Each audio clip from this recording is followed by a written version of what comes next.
All right, Ryan, you just showed us some pretty heavy storms are moving through right now. Yeah, and you know, in the summertime, as we've seen this summer, the rainfall totals can vary widely. Yeah. I heard from somebody on the mid-coast who was like, hey, we'd like some more rain. Yeah, send some that way. Unfortunately, you're not going to get a ton out of this next line. It really is Western Maine and the mountains, though, that are getting downpours. I did keep that camera up at Sugarloaf just so you could see. It is coming down at a pretty good clip, although compared to a few minutes ago, the wind not quite as strong as it was when I last showed you that. Just some showers out ahead of this main line. These are not really all that heavy, moving through the mid-coast and eastern Maine.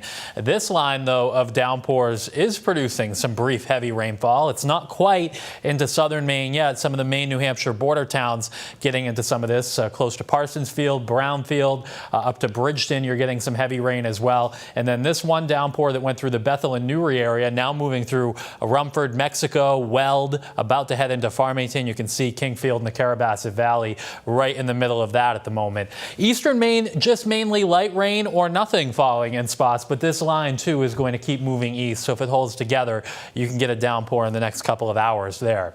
Wind coming in out of the south, out ahead of the front, but look back in western New Hampshire, the wind from the west. And once the wind starts to change direction, these really high dew points will start to drop tonight. You can already see Laconia down to 67. That's an indication of the drier air that's going to start moving in from the west tonight. So behind this front, high pressure builds in, and it looks beautiful for tomorrow. I think this rain moves through pretty quickly. So by 9 o'clock, we're clearing out in southern Maine. Still some spotty showers to the north and east at that point. But even in down east and northern Maine, by about midnight, most of the rain is over. Sunny tomorrow morning. A beauty of a day ahead tomorrow with sunshine from start to finish. Much lower humidity. Still pleasantly warm. And it will be a breezy day tomorrow with a west wind 10 to 20 miles per hour. So if you're thinking of doing any boating or paddle boarding on a lake, for example, there will be a chop on the water as that breeze mixes things up.